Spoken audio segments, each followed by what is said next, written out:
Hello friend, જય શ્રી કૃષ્ણ. સ્વાગત છે તમારું રસીલાબેનના રસોડામાં. આજે આપણે બનાવશું હાંડવો બધા આપણે ખાઈએ જ છીએ, બનાવીએ છીએ, પણ આજે હું વેજીટેબલ હાંડવો બનાવવાની છું. તો ચાલો આજે આપણે બનાવીએ વેજીટેબલ હાંડવાને આપણે અમારે ભરૂચમાં ડંગેલું પણ કહે છે. હાંડવા ઢોકળાનું દળવા માટે અહીંયા મેં કણકીનો ઉપયોગ કર્યો છે. તમે આખા ચોખા પણ લઈ શકો છો. અત્યારે સિઝનની કણકીમાં ખૂબ જ સરસ કણકી આવતી હોય છે. અહીંયા મેં કિલો કણકી લીધી છે. એની અંદર 250 દેશી મકાઈ સૂકી એ લેવાની છે અને 250 આપણે લેશું અહીંયા ચણાની દાળ, અને એને આપણે મિક્સ કરીને અને જે 2 નંબરની જાળી આવે ઘરઘંટીમાં, જે આપણે ભાખરીનું દળીએ છે ને એ જાળીથી ઘરઘંટીમાં દળી લેવાનું છે. જો આપણે હાંડવાનું જે દળેલું હતું એમાંથી આપણે હાંડવો બનાવવા માટે 1 બાઉલ મેં અહીંયા હાંડવાનો લોટ લીધો છે અને 1 બાઉલ મેં છાશ અને દહીં મિક્સ કરીને લીધું છે. એને આપણે અંદર એડ કરી દઈશું અને પછી એને સરસ રીતે હલાવી લઈશું. હાથથી જેટલું તમે હાંડવાનું, ઢોકળાનું, ઈડલીનું જે વસ્તુ હાથથી તમે આવી રીતે મિક્સ કરો ને તો એનો આથો એકદમ સરસ આવે છે. એટલે આપણે બને ત્યાં સુધી હાથથી મિક્સ કરવાનું રાખવાનું. અને અત્યારે પલાળતી વખતે આમાં કશું જ નાખવાનું નથી. હવે આપણે એમાં પાણી એડ કરીશું. આ સરસ રીતે બેટર આપણે મિક્સ કરી અને એને તાપમાં મૂકીશું. તાપ ના હોય તો ઓવન હોય તો તમે પ્રીહીટ ઓવન કરીને 10 મિનિટ અને ઓવનમાં પણ રાખી શકો છો. તો જો આ રીતે આટલું થોડું પાણી હજી એડ કરવું પડશે. એકદમ ઢીલું નથી કરવાનું, પાણી થોડું થોડું કરીને નાખવાનું છે. એટલે બેટર આપણું એકદમ સરસ રીતે મિક્સ થતું જાય. જો આ રીતે આટલું ઢીલું આટલું હોય એટલે બસ આટલું થીક રાખવાનું છે. જુઓ, હાંડવાનું બેટર આપણે એકદમ ઢીલું નથી કરી દેવાનું, કેમ કે સાંજે પછી આપણે એમાં દૂધીને બધું નાખવાનું હોય. એટલે આટલું બેટર રાખીને અને હવે આને આપણે તાપમાં મૂકી દઈશું. જો આપણે હાંડવાનું બેટર બપોરે મૂકેલું હતું તો આમાં સરસ જાળી પડે છે અને આથો આવી ગયો છે. હવે એમાં આપણે સૌ પ્રથમ હળદર નાખી દઈશું. આપણે હળદર નાખી દીધી છે અને આપણે વેજીટેબલ હાંડવો બનાવવાનો છે એટલે આની અંદર આપણે દૂધી એડ કરીશું. તો બહુ બધી દૂધી લીધી છે અને એક છીણેલું બટેકું લીધું છે. તો એ બધાને આપણે સરસ રીતે મિક્સ કરી લેશું. અને લીલા ધાણા લીધા છે. આને આપણે સરસ રીતે મિક્સ કરી અને એક શાક આપણે અંદર એડ કરતા જઈશું. આને આપણે સરસ રીતે હલાવી લઈશું. બેટરને હલાવ્યા પછી આપણે એમાં છીણેલું ગાજર એડ કરીશું. આપણે વેજીટેબલ હાંડવો બનાવીએ છીએ એટલે સબ્જી તમને જે મનપસંદ હોય એ સબ્જી તમે નાખી શકો છો. હવે આપણે એમાં નાખીશું થોડું મીઠું સ્વાદ મુજબ. આપણે સવારે હાંડવાનું બેટર જ્યારે પલાળ્યું હતું ત્યારે એમાં મીઠું નહોતું નાખ્યું, એટલે મીઠું આપણે સ્વાદ મુજબ નાખી દેવાનું છે. હવે આપણે આને સરસ રીતે પાછું હલાવી લઈશું. હવે એમાં આપણે એડ કરીશું લીલા વટાણા. લીલા વટાણાને મેં થોડીવાર ગરમ પાણીમાં બોળી રાખ્યા હતા. હવે એમાં આપણે એડ કરીશું આ મેં જે તીખી લીલી મરચી આવે ને એ લીધી છે. આપણે 3 થી 4 મરચીને પીસી લીધી છે એ નાખીશું.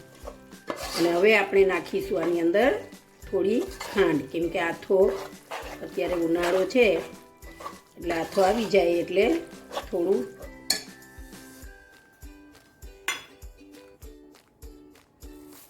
આપણે એમાં 2 ચમચી ખાંડ એડ કરીશું. અને હવે આપણે નાખીશું એમાં સિંગદાણા. આપણો વેજીટેબલ હાંડવાનું બેટર તૈયાર થઈ ગયું છે. હવે આ હાંડવાને અમારે અહીંયા ભરૂચમાં ડંગેલું પણ કહે છે.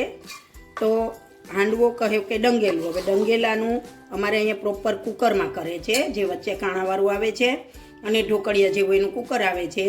જ્યારે આપણે ક્રિસ્પી એકદમ ખાવો હોય ને હાંડવો, તો આપણે જે નોનસ્ટિકની પેની આવે ને એ પેનીની અંદર કરવાનો છે.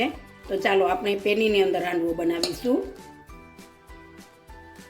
હાંડવાના પૂડા ઉતારવા માટે આપણે અહીંયા એક બાઉલમાં અલગ બેટર લીધું છે અને એની અંદર આપણે 5 ચમચી ઈનો નાખીશું અને એને સરસ રીતે આપણે હલાવી લેશું.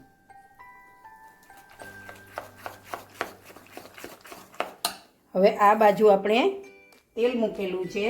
તેલની અંદર તેલ ગરમ થઈ ગયું છે. એની અંદર આપણે રાઈ નાખીશું અને રાઈને એકદમ આપણે સરસ રીતે ફૂટવા દઈશું. હાંડવામાં રાઈ વધારે પડતી નાખવાની છે. થોડી હાંડવામાં રાઈ ખૂબ જ સરસ લાગે છે. અને એની અંદર આપણે થોડા તલ એડ કરીશું, જે આપણે વઘારમાં જ નાખીએ છીએ. આ રીતે તેલ એડ કરી દેવાના છે અને તલ ફૂટી જાય એટલે થોડા લીમડાના પાન એડ કરી અને આપણે જે આ બેટર તૈયાર કરેલું છે એને એમાં એડ કરી દેવાનું છે. આ રીતે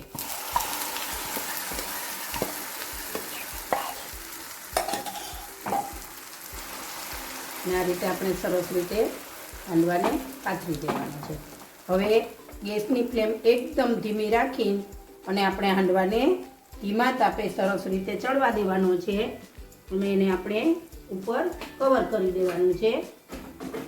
આ રીતે ઢાંકણથી કવર કરી દેવાનું છે અને ધીમા તાપે આપણે હાંડવાને એક બાજુના ભાગે સરસ એકદમ ગુલાબી રંગનો થઈ જાય પછી આપણે હાંડવાને ઉઠલાવી દેવાનો છે. જુઓ, હવે આ હાંડવાને આપણે જે બાઉલમાં એડ કર્યો હતો એને ઉપર સરસ આ જો પાણી સુકાઈ ગયું છે બધું બરાબર, ભીનાશ સુકાઈ ગઈ છે અને નીચે આપણે જોઈ લઈ તો હાંડવો સરસ આપણો નીચે ચડી ગયો છે. નીચે હાંડવો ચડી ગયો છે એટલે આપણે ઉપર થોડું તેલ એડ કરીશું અને પછી હાંડવાને આપણે ઉઠલાવી લઈશું. જો આપણે હવે હાંડવાને આ રીતે ઉઠલાવી લઈશું. જો મસ્ત એકદમ ક્રિસ્પી થઈ ગયો છે અને સરસ જો અવાજ આવે છે ને, તો હવે આપણે નીચેના ભાગે પણ સરસ રીતે હાંડવાને બીજી બાજુ પણ આ જ રીતે ક્રિસ્પી થવા દેશું.